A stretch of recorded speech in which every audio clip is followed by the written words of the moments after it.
तो welcome friends, स्वागत है आप सबका अपने यूट्यूब चैनल तेजस टेक्निकल में। आज फिर से हम लोग बात करने वाले हैं अपने इलेक्ट्रिकल टेक्निकल्स के ऊपर।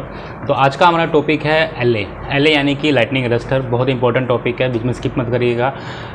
लाइटनिंग अरेस्टर नाम से पता, पहले जान लेते हैं लाइटनिंग अरेस्टर होता क्या है। लाइटनिंग अरेस्टर जैसे कि आपको नाम से बताया कि लाइटनिंग को अरेस्ट करता है। अरेस्ट मतलब जैसे गिरफ्तार, पुलिस वाला गिरफ्तार करेगा उसको अंदर कर देता है, लाइटनिंग अरेस्टर भी लाइट को अरेस्ट कर लेता है और उसको ग्राउंड कर देता है।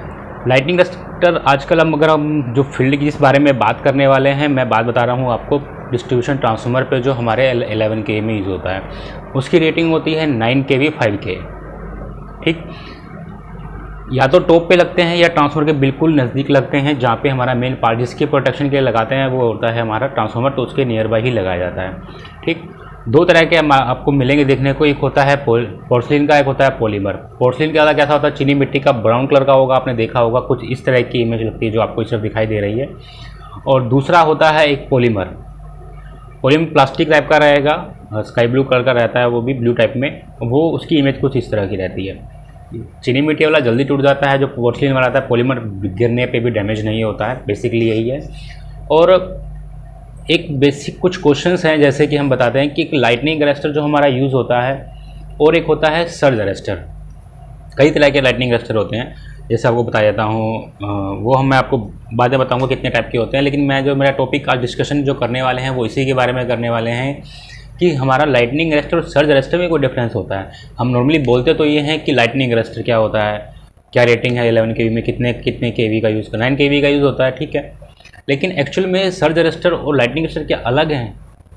फ्रेंड्स, अब बात कर लेते हैं, बेसिकली स्टार्ट करते हैं एल ए के बारे में। एल ए एक्चुअली होता क्या है। एल ए हमारा एक डिवाइस है जो लाइटनिंग स्ट्राइक करती है, बिजली जो आसमानी बिजली करती है, जो लाखों वोल्ट्स की होती है, उसी को वो ग्राउंड करने के काम आता है। कि अगर कहीं भी बिजली गिरेगी तो अगर वहाँ लाइटनिंग अरेस्टर लगा हुआ है तो उस लाइट को वो डायरेक्टली ग्राउंड कर देगा और हमारे इक्विपमेंट को लॉस नहीं होगा।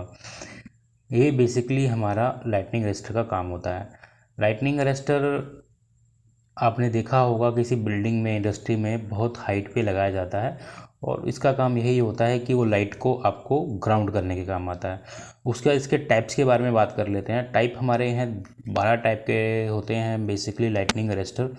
Road gap sphere, horn gap, multiple gap arrester, impulse, electrolytic expulsion, valve type, thyrite, auto valve, oxide, metal oxide. तो ये सब लाइटनिंग अरेस्टर हैं और इनका बेसिकली यूज़ हर जगह पे अलग अलग ही आपको as per site condition use होते हैं। ट्रांसफार्मर की बुशिंग पे आपको मिल जाएंगे, आपके डीओफ्यूज़ पे मिल जाएंगे, बुशिंग वाइंडिंग्स पे मिल जाएंगे, टॉप्स पे मिल जाएंगे, मतलब कि बहुत जगह आपको मिलते हैं। इनका यूज़ मैं फिर बताऊंगा। अभी हम जो बात करने वाले हैं वो डिस्ट्रीब्यूशन ट्रांसफार्मर के बारे में बात करने वाले हैं, वो क्या होता है। उससे पहले जानते हैं इसका वर्किंग प्रिंसिपल क्या होता है, कि किस प्रिंसिपल पे पहले काम कैसे करता है कि है। तो इसका प्रिंसिपल सिंपल सा ये है कि इसमें एक मटेरियल यूज़ होता है जो होता है सेमीकंडक्टर, जो नॉर्मल कंडीशन पे तो आपका बिहेव करता है एज ए आइसोलेटर और बाद में वो एज ए कंडक्टर वर्क करता है।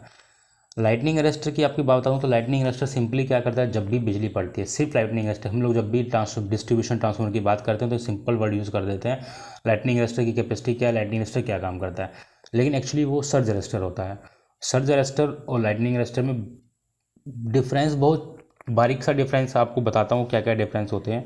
वो सबसे पहले हम डिफरेंस के बारे में बात कर लेते हैं, क्योंकि वो बहुत यूज़फुल हमारे रहने वाले हैं एल ए के बारे में जानने से पहले। तो सबसे पहले देख लीजिए, मैंने एक टेबल बना के डाल दिया है। सबसे पहले समझिए लाइटनिंग अरेस्टर क्या करता है। Lightning the installation of lightning arrester can be done outside of the panel. Lightning arrester हमारा बाहर ही लगेगा, हमेशा ओपन में लगेगा। और जो हमारा सर्ज अरेस्टर लगता है वो अंदर बोर्ड पैनल में भी लगता है, आपके घरों में भी लगता है सर्ज अरेस्टर। उसके बाद मेन फंक्शन क्या है, देखिए main function of the arrester is protect the operators from the outer surface. ये बॉडी को बाहरी प्रोटेक्शन प्रोवाइड करता है, बाहर से सिर्फ। और जो आपका सर्ज अरेस्टर रहता है वो अगर कोई इंटरनल फॉल्ट भी होता है तो भी आपका सर्ज अरेस्टर आपको प्रोटेक्ट कर देता है। The arrester is mostly use for lighting strike as well as light surge. ये जो भी बिजली चमकती है सिर्फ उससे प्रोटेक्ट करता है। लेकिन अगर आप सर्ज अरेस्टर की बात करते हैं तो कोई अगर आपने आइसोलेटर फ्लक्चुएशन, नॉर्मल फ्लक्चुएशन जब भी लाइटनिंग में होता है या बिजली पड़ती है तो उसको तो प्रोटेक्ट करता ही है। वोल्टेज कम ज़्यादा होती है, कभी कोई फॉल्ट होता है तो उससे भी हमारा प्रोटेक्ट करता है। उसके अलावा this kind of arrester redirect the flow of current to the ground throughout the arrester device to the ground. मतलब कोई भी करंट आएगा उसको डायरेक्टली ज़मीन में अरेस्ट कर देगा, दबा देगा। लेकिन जो हमारे सर्ज अरेस्टर होते हैं वो जो भी वोल्टेज फ्लक्चुएशन होती है उसको एक्स्ट्रा जो होती है उसको ग्राउंड कर देता है, टोटली को ग्राउंड नहीं करता है वो।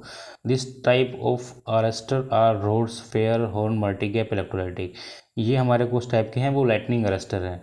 और दूसरे जो सर्ज अरेस्टर होते हैं, this type of arrester are distribution low voltage station, DC जो हमारे स्टेशन बोल समझ रहे हैं आप, जो हमारे सब स्टेशन में यूज़ होते हैं, स्टेशन लाइटनिंग अरेस्टर जिनको हम बोलते हैं, वो भी सर्ज अरेस्टर होते हैं, लाइटनिंग अरेस्टर होते हैं। और सबसे आखिरी मोस्ट इंपॉर्टेंट थिंग याद रखिएगा, this arrester can not be used as a surge arrester. मतलब लाइटनिंग अरेस्टर को आप as a surge arrester use नहीं कर सकते, लेकिन सर्ज अरेस्टर को एज ए लाइटनिंग अरेस्टर आप यूज़ कर सकते हैं। देखिए कितना बेसिकली, कितनी छोटी सी लाइन में आपकी वर्ड्स खत्म हो गई कि लाइटनिंग अरेस्टर आपका सर्ज अरेस्टर नहीं हो सकता है, लेकिन सर्ज अरेस्टर लाइटनिंग अरेस्ट करता है। सर्ज अरेस्टर क्या करता है? लाइटनिंग अरेस्टर मान लो आपकी आसमान, आपने कहीं पर लाइटनिंग अरेस्टर लगा रखा है किसी बिल्डिंग पे, आपको अगर मैं आपको इमेज दिखाऊंगा, बिल्डिंग पे लगा होता है तो वहाँ पे हम हाइट पे एक लाइटनिंग अरेस्टर लगा देते हैं, और जब भी बिजली पड़ती है और उसको डायरेक्टली बिजली पड़ती है वो ग्राउंड कर देता है, टोटली जो हमारी लाइटनिंग है वो ग्राउंड हो जाती है और हमारे बिल्डिंग को प्रोटेक्शन मिल जाती है, इंडस्ट्री को प्रोटेक्शन मिल जाती है, टोटली ग्राउंड कर देगा जितना भी लाइटनिंग पड़ेगा।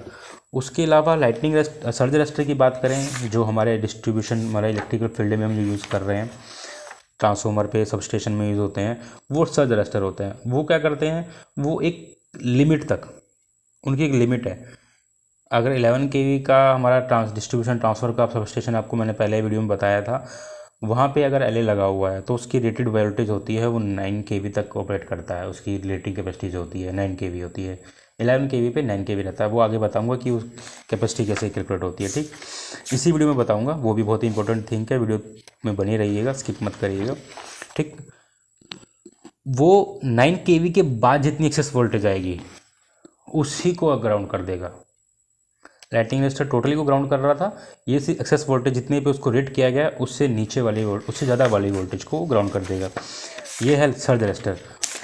मतलब कि अब समझिए कि भी कभी आपने देखा होगा सब स्टेशन पे भी आपको ये लगे मिल जाते हैं, तो होकर काम क्या कर रहे हैं, समझ लीजिए सर्ज अरेस्टर, कोई भी वोल्टेज आया 9 kV के बाद उसके पास कोई मान लो शॉर्ट सर्किट हो गया, 2 तारे आप टकरा गए, तो ऑब्वियसली होता है 11,000 का कितना हज़ार वोल्ट करंट दोनों ओवर एकदम वोल्टेज हाई बन जाता है, तो हाई वोल्टेज आएगा। LA का क्या काम है, उसको 9 kV तक झेलना है भैया, उसके बाद उसको वो ग्राउंड कर देगा, तो आपका ट्रांसफार्मर तक वो लॉस नहीं पहुंचने देगा, ठीक। अदरवाइज़ कोई भी कहीं भी कोई फॉल्ट आएगा तो एक्सेस वोल्टेज जो भी उसको मिलेगी वो उसका काम है उसको ग्राउंड करना, तो यही इसका काम है। तो अब आगे बात करते हैं इसका कैलकुलेशन। तो इसका कैलकुलेशन क्या होता है? कैलकुलेशन के लिए सिंपल सी, अब सबसे पहले आपको पता होना चाहिए लाइन वोल्टेज और फेज़ वोल्टेज के बारे में। हमारा LA जो लगता है वो फेज़ टू अर्थ लगता है। फेज़ टू अर्थ का मतलब समझ रहे हैं आप, लाइन टू लाइन नहीं, वो 11 kV में कनेक्ट नहीं हो रहा है, वो फेज़ में कनेक्ट हो रहा है। और पर फेज़ निकालने के लिए आपको उसको √3 से डिवाइड करना पड़ता है, ये आपको अपने इलेक्ट्रिकल फील्ड में पढ़ा होगा। किसी भी करंट को, वोल्टेज को अगर आपने 1 फेज़ निकालना है, अगर 3 फेज़ निकालना तो आप गुना कर देते हैं, और सिंगल फेज़ निकालना उसको डिवाइड कर देते हैं √3 से। और अगर आप कभी भी डिवाइड करके देखेंगे तो कितना वोल्टेज आता है आप देखिएगा, और जितना वोल्टेज आया डिवाइड करने के बाद √3 से, 11,000 को √3 से डिवाइड करने का, ठीक है। और इसमें हम बात करते हैं RMS वैल्यू के बारे में, रूट मीन स्क्वायर वैल्यू के बारे में। तो रूट मीन स्क्वायर से उसको जब गुना करेंगे तो आपका 9 kV ही निकलता है। रूट मीन स्क्वायर की आप पीक वोल्टेज नहीं कैलकुलेट करते हैं, आप वो कैलकुलेट करना पीक वोल्टेज कितना जाएगा आपको भी नहीं पता है इसलिए हम रूट मीन स्क्वायर वैल्यूज पे उसको कैलकुलेशन कर लेते हैं, और उसी को हम अपना रेटिंग का फाइनल मान लेते हैं, फाइनल कर लेते हैं। ये होता है कैलकुलेशन का, इसीलिए 9 kV का LA हमारा यूज़ होता है। तो ये बहुत इंपॉर्टेंट क्वेश्चन है, कैलकुलेशन बहुत इजी रहता है, कोई क्वेश्चन में पुट करेगा तो यही उसका आंसर है। उसके बाद एक बहुत मोस्ट इंपॉर्टेंट एक और क्वेश्चन आता है कि भैया LA में ऐसा क्या बना हुआ है, LA का कंस्ट्रक्शन ऐसा क्या है कि 9 kV तक ही वो भैया उसको रिफ्लेक्ट करेगा, उसके बाद उसको भगा देगा, ठीक। एलए का होता क्या है? एलए में बेसिकली हमारा सेमी कंडक्टर मेटल का बना होता है, जो मेटल है जिंक ऑक्साइड या सिलिकॉन कार्बाइड का बना होता है।